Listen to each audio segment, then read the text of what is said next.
नमस्ते, माझे नाव अर्शिन इरफान खान. मी इयत्ता 7वीत शिकते. माझे शाळेचे नाव गर्ल्स इंग्लिश मीडियम स्कूल. आज मी तुमच्यासमोर मराठी बोधकथा आशेचा दीप हे सादर करणार आहे. एका छोट्याशा गावात स्नेहा नावाची एक मुलगी राहत होती. तिचं घर मातीचं होतं. वडील रोजगारीवर काम करायचे आणि आई घरकाम करत होती.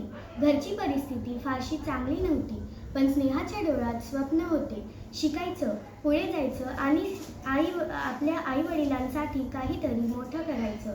स्नेहा शाळेत खूप मन लावून शिकायची, पण अनेक वेळा तिच्याकडे वही पुस्तकं नसत. इतर मुलं नवीन दप्तरं घेऊन यायची, तेव्हा स्नेहा शांतपणे कोपऱ्यात बसायची. काही जण तिला हसून म्हणायचे, इतकं शिकून तरी काय करणार? हे शब्द तिच्या मनाला लागायचे, पण ती रडायची नाही. ती मनात म्हणायची, आज नाही तर उद्या, पण मी नक्कीच यशस्वी होईन.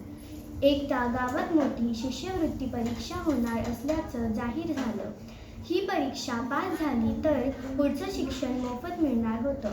स्नेहासाठी ही एक संधी होती, पण भीतीही होती. मी गरीब आहे, माझं इंग्रजी कमजोर आहे, मी कशी पास होणार? त्या रात्री स्नेहाला झोप आली नाही.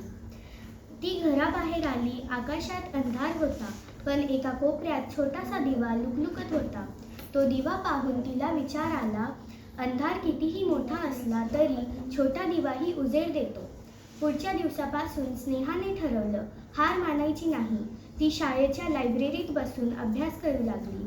मैत्रिणीकडून पुस्तकं उधार घेतली. चुकलं अडलं तरी ती थांबली नाही. परीक्षेचा दिवस आला. हात थरथरत होते, पण मन ठाम होतं. निकाल लागला आणि स्नेहा परीक्षा उत्तीर्ण झाली. त्या दिवशी तिच्या डोळ्यात आनंदाश्रू होते. आई वडिलांच्या चेहऱ्यावर अभिमान होता. स्नेहाला वाटलं, आज मी जिंकले नाही तर माझ्या मेहनतीने जिंकवलं.